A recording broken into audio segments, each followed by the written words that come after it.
এ বদনা, তুই তো খুব জ্ঞানী।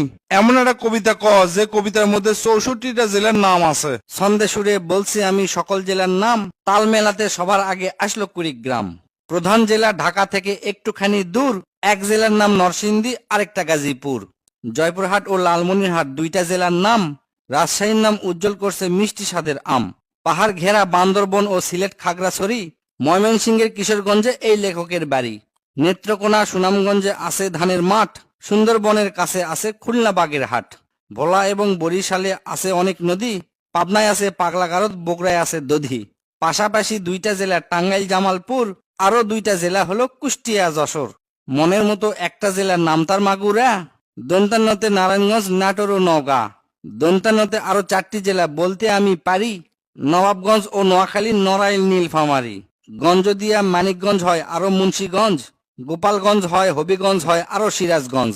চাপাই নবাবগঞ্জ কিন্তু গঞ্জ দিয়া ভাই, এদের ছাড়া বাংলাদেশে আর কোনো গঞ্জ নাই।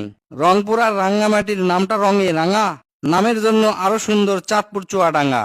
কক্সবাজার নামের জেলা আছে সাগরও পারে, পঞ্চগড়টা পড়ছে বন্ধু দেশের এক কিনারে। ফেনী জেলার নামটা মাত্র 2টা অক্ষর দিয়া, সবচেয়ে বেশি অক্ষর লাগে লিখতে ব্রাহ্মণবাড়িয়া। 6টা অক্ষর লিখতে লাগে মৌলভী বাজার, এদিক থেকে শরীয়তপুর সমান তাহার। শেষের দিকে এসে দেখি বসছে পুরের মেলা, নামের শেষে পুর লাগানো অনেকগুলো জেলা। পুর দিয়ে ভাই শেরপুর আছে পিরোজপুর, মেহেরপুর ও মাদারীপুর আরো দিনাজপুর। ফরিদপুর ও লক্ষ্মীপুর এই দুইটা জেলার সাথে পুরের পালা শেষ করিয়া গেলাম বরগুনাতে। আসার পথে কুমিল্লা ও ঝালকাঠি সহ ঘুরে এলাম রাজবাড়ী, তার সঙ্গে ঝিনাইদহ। গাইবান্ধার নাম বাদে থাকে আর মাত্র এক হালি, তাদের মধ্যে একটা জেলার নাম পটুয়াখালী।